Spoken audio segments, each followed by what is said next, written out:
Welcome to Living a Full Life podcast. Join us as we explore health topics that encourage raising healthy children, living a healthy life, and living the best life possible. Now, here's your host.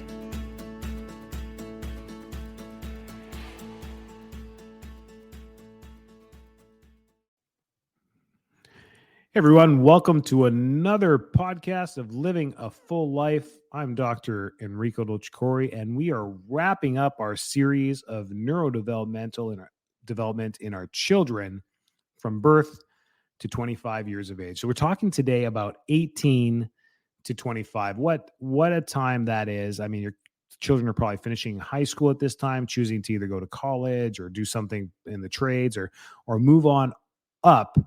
But they're probably still at home. If they're going off to college, then they'll go off and do their thing, which makes this podcast really important for you on what's happening with their development in their brain at this time. And hopefully you rest assured that they're going to be okay and do well. And if they're still with you, you can still influence them quite a bit in a positive way during these last few years of, can we call them childhood? I don't know. 18 to 25, I think those are adults, right? But there'll always be our babies in our eyes. So yes, I'm going to use childhood up until 25 years of age, just because of what I know about the brain. The brain continues to develop throughout our entire lifespan, really, if we want to be 100% honest, but we're talking about the major growth. But the most significant changes occur during childhood and adolescence. It's where the brain changes the most. Not to be depressing here, but after 25, the changes that happen in the brain are not very motivational. They start to decline, unfortunately. So it's our job to maintain good health during that time. But we can have healthy adult brain development from 25 to 45 as well. It's just we're trying to maintain as much brain health as we possibly can moving forward. So from 18 to 25, the brain is still maturing. And we've talked about the prefrontal cortex in the last couple episodes, which is responsible for decision-making, impulse control, and other executive functions. But the most important thing is that impulse control and the decision-making. You need to understand this as a parent, that they're still impulsive. Hence, substance abuse, substances, alcohol, all this stuff, sex.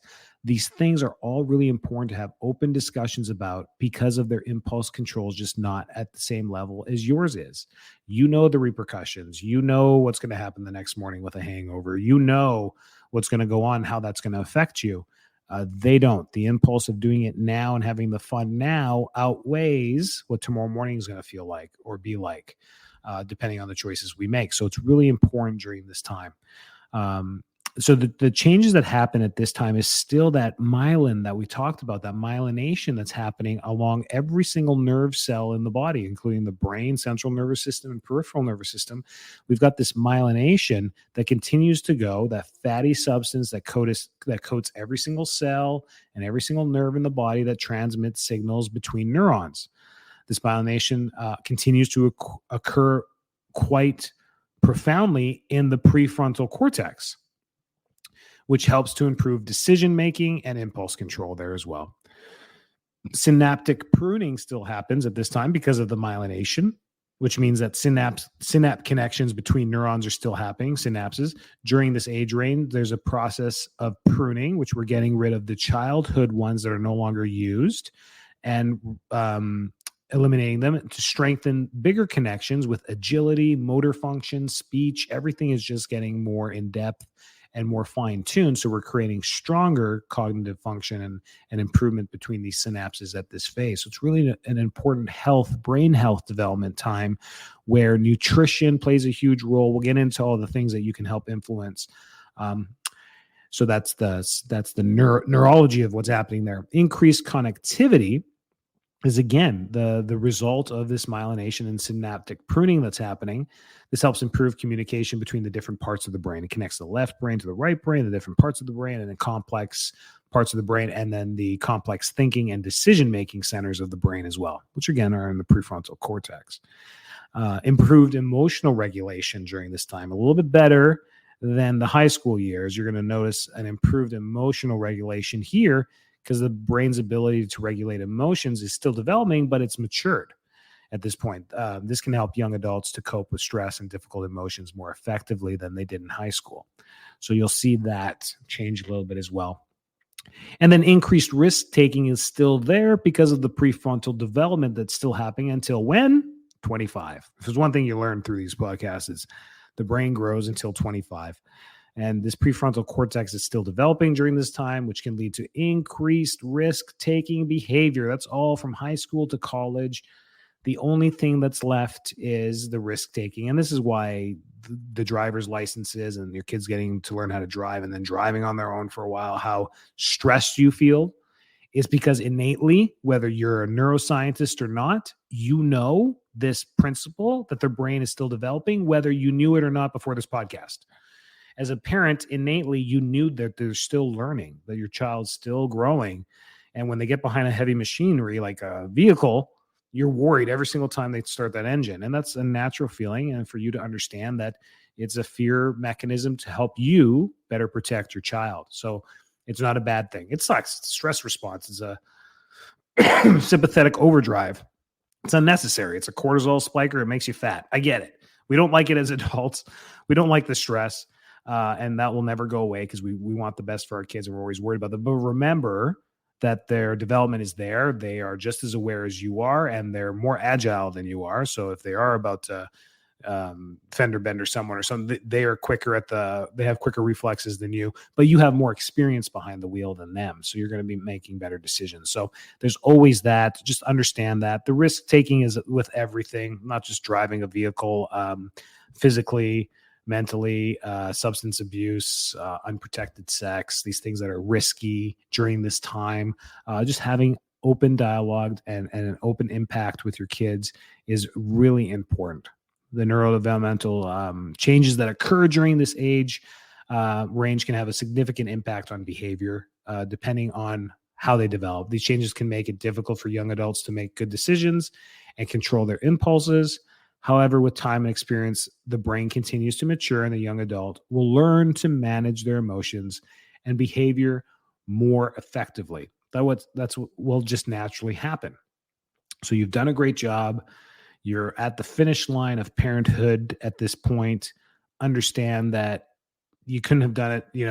There's some things you could have done better, some things you couldn't, but you couldn't have done this entire experience any better than you have. You've done the best you could, which is all that matters.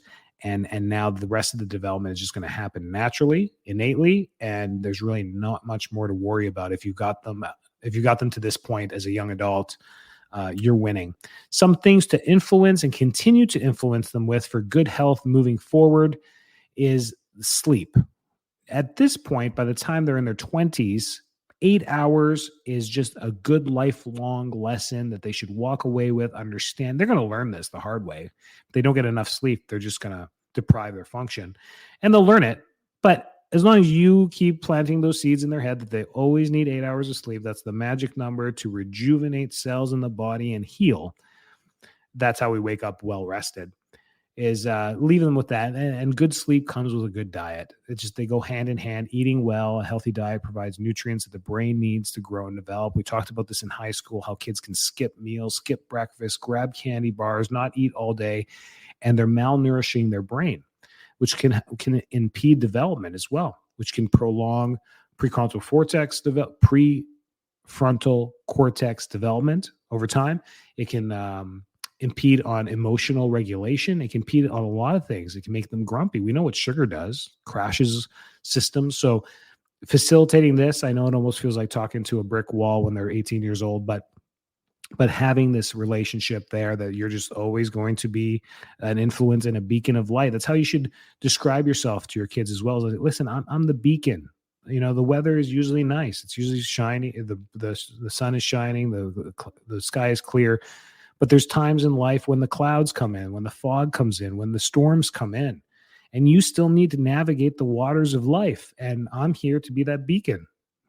And all you want to do is be as many BTU. Is that how we measure light? No, lumens. We want to be as high lumens as possible as a bulb in their life. We want our beacon to be as bright and as and always on. You just tell your children, I'm never going to let that light burn out for you. It's always going to be there. And then these things mean something and always will be. So healthy diet, exercise regularly, implant that habit, and exercise they can take as a grain of salt and move on with the rest of their life. Maybe they enjoy going to the gym later as an adult.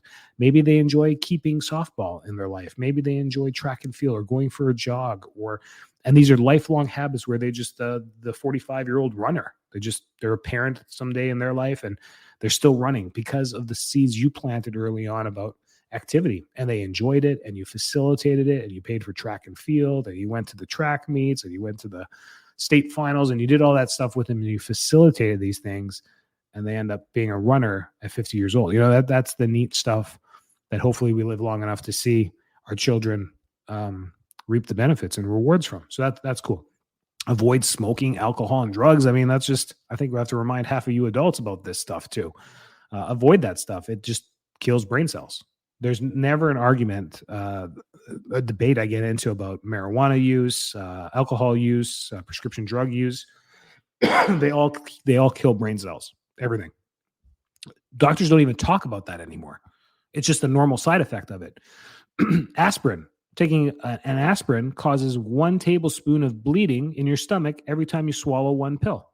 No, they don't talk about that. It's written right on the side of the box as hemiplegia on the side of it, but no one knows what hemiplegia is. So there you go. So they just put on the side, may cause hemiplegia. It does cause hemiplegia. It causes bleeding in your stomach.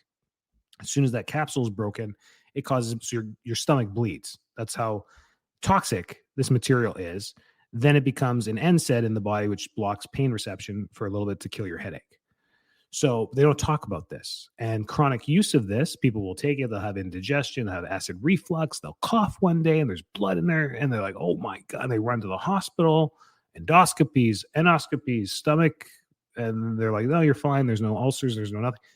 Or there may be, right? Little things like this that we're unknowledgeable of. And we do. So you need to avoid the smoking. You need to avoid the alcohol. You need to avoid the drugs to be an influence in your children.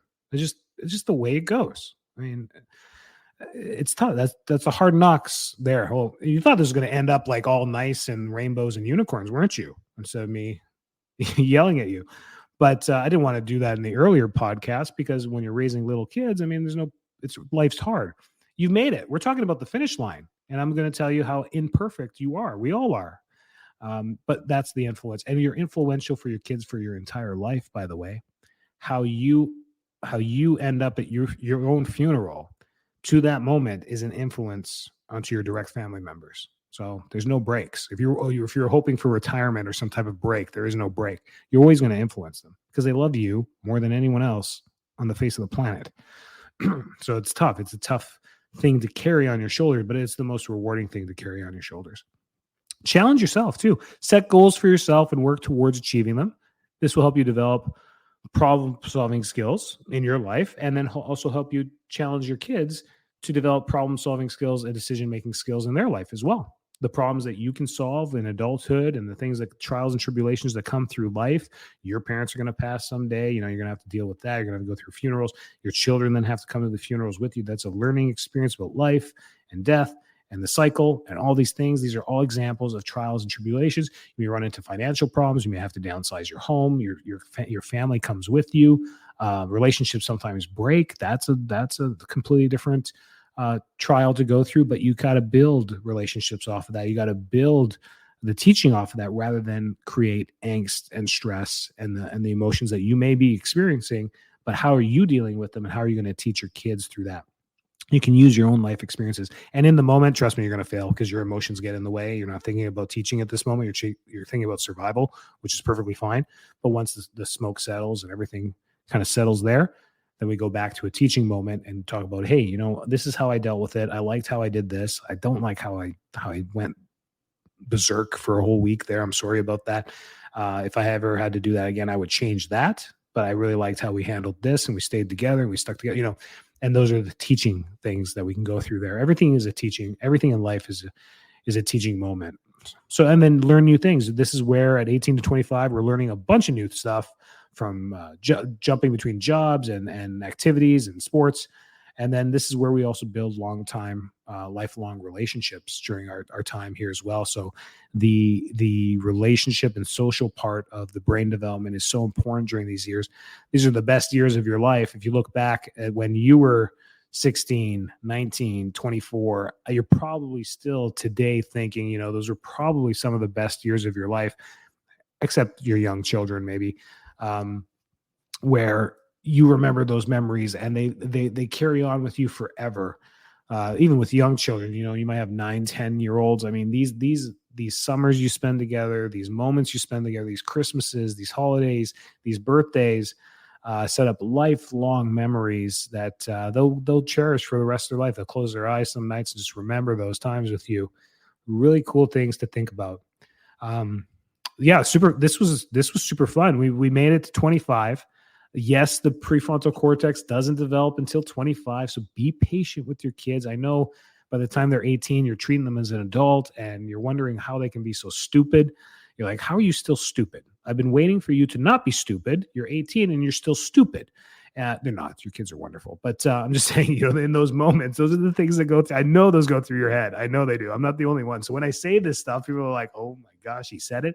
But I know what you're thinking. You're like, I think it too. I just don't say it, Dr. Enrico. I don't want anyone to judge me. I'm like, I don't care if anyone judges me. I'm just going to speak the truth. So we get to those points, and that's why. It's because the prefrontal cortex isn't fully developed. So I say this stuff full knowing why the answer is there and why kids can make silly decisions and say silly things because they're still figuring it all out. And we need to facilitate that. I don't think I've said the word facilitate this much in the last month than in my entire life. I've never used that word that much. I've used it a lot on these podcasts because I think it's the perfect word. And what we need to do as parents is really be that beacon of light. You guys are all bright lights and bright beacons. You do such a great job. It's almost like preaching to the choir, but I hope you learned some things during this time, implement some of these things and maybe we caught you in parenthood at certain phases. Maybe you got kids that are teenagers. Maybe you got newborns. Maybe you're about to be a parent. How cool is this? Listen to those podcasts. Go back to the one for neurodevelopment at birth. I mean, how cool is it to know what to expect and what's normal? Again, surrounding your village with the people that think like you and know like you, that things are not pathologies. Things are not diagnosable. People are not a diagnosis. People are not walking multiple sclerosis. People are not walking diabetes. People are not walking pathologies. They're human beings that have some type of system that's not working properly, pancreatic issue, motor deficit issue, whatever pathology or synaptic issue they have going on, a hormonal issue that's going on, doesn't define who they are. So we should not be defining our kids like that either. Our kids are not ADHD. Our kids are not, they're wonderful people. They're wonderful people. Do not label anyone. Do not label yourself. Even if if you need to be taking some prescriptions for something, whatever it is, you can always be working on this stuff. And remember, the body is self-healing and self-regulating, whether you like it or not. There's just some sound principles we all need to follow. And it's a healthy diet, move the body, and sleep. You want to know what the best anti-aging thing you can do and teach your kids? And for yourself, you want to stay young, you want to have great skin like Dr. D? What you do is you sleep. You sleep for as long as you can every single night. That's the most anti-aging thing you can do. Women, you're staying up late, watching weird Netflix shows. Go to sleep. That's going to be the best thing for you. You're going to save yourself thousands of dollars in cosmetics. But that's the key to this. That there's simple, there's universal principles you cannot change. They're rules. They're laws of the universe. They're laws. They're not theories. They're laws. You need to eat well. You need to move the body. You need to sleep. Those are the laws of health. That's how it works. Pass those things on to your kids. Do them yourself. Be a role model. And reap the benefits of a healthier lifestyle. I mean, that's what ends up happening when you do all those things correctly is you just end up healthier. You just move, feel better, think clearer. You're rested. You have more energy for your kids. It's the best thing you can do. The best thing you can do is take care of yourself, be as healthy as you possibly can so that you can influence your children the best way you can and not be a burden on them later. There's uncontrollable things. We know that. There's things that happen and it's okay. We're here for you. If you need anything, reach out to us. If you got any ideas for the podcast, that's great. We'll be back at it next week. We're not going to miss a week. And we're going to continue on with living a full life. Hopefully I'll get a lineup of guests as well so you can stop hearing my voice all the time. And live well. Keep doing what you're doing. You're absolutely wonderful. Stay healthy and take care. Thanks so much for tuning into this episode of Living a Full Life podcast. If you're enjoying the show, please feel free to rate, subscribe, and leave a review wherever you listen to your podcasts. That helps others find the show, and we greatly appreciate it. Thanks again for tuning in, and we'll catch you in the next episode.